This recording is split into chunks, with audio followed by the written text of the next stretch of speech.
rase bokser poznati su po prilično brojnim zdravstvenim problemima koji su posledica brojnih genskih manipulacija koje su rađene ne bi li se dobila ovako impresivna rasa. Ukoliko imate sreće da vaš ljubimac, pripadnik ove rase, provede život bez preterano velikih intervencija veterinara, onda se time zaista možete svima hvaliti. Max je bokser star čak 13 godina, što je prava retkost za ovu rasu. U ambulantu je doveden sa simptomima upornog povraćanja. Ono je bilo prilično izraženo u noćnim satima i to u serijama. Nekih drugih simptoma kao što su proliv ili povišena telesna temperatura nije bilo, pa su se veterinari odlučili za nadoknadu tečnosti i lekove koji smiruju stomačne probleme. To je dalo dobre rezultate nekoliko dana, ali Max je ponovo vraćen u ambulantu sa istim simptomima.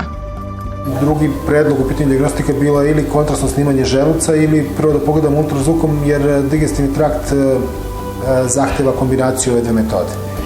Odlučili smo se za manje invazivno, za ultrazvučni pregled i praktično u prvom kontaktu sonde sa abdomenom smo vidjeli masu veličine nekih 10 cm sferičnog oblika, promenljive ehoteksture, odnosno mešovite ehoteksture u vidu sfere koja u svojim centralnim zonama ima polja koje ukazuju da je ispunjena nekim tečnim sadržajem, odnosno da nije kompaktna, da nije homogena.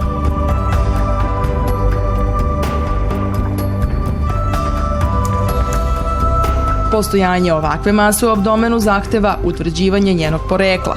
Veterinari su isključili bubrege, slezinu i jetru. Da je situacija ozbiljna, pokazao je novi simptom koji se javio posle prvog dana terapije, a to je crna stolica. Svarena krv koja se naziva melen ukazuje da se radi o gornjim partijama gastrointestinalnog trakta, dakle o želucu, 12-palačnom crevu ili početnom delu tankog creva.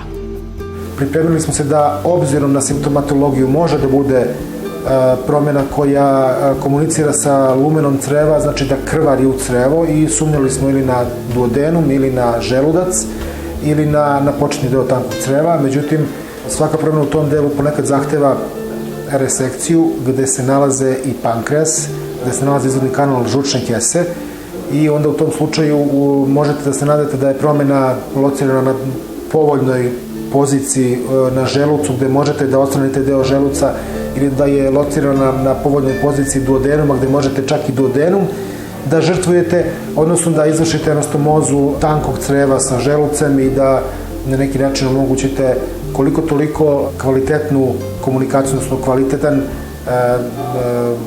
gornji deo digestivnog aparata.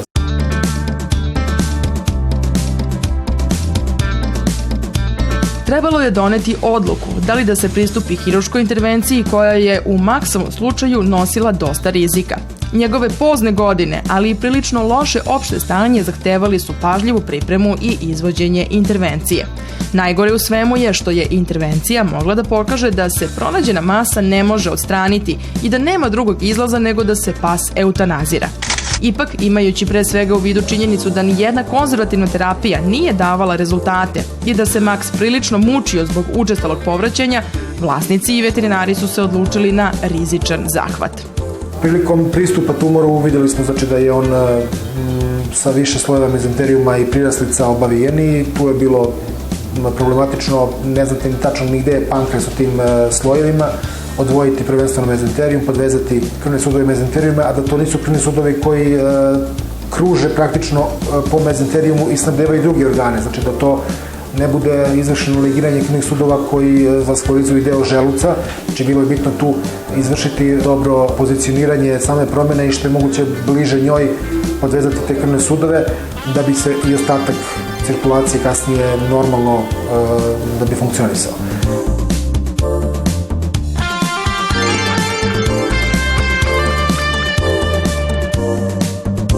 Dakle, radilo se o tumoru koji je bio na vrlo nepristupačnom mestu i krajnje komplikovan za odstranjivanje.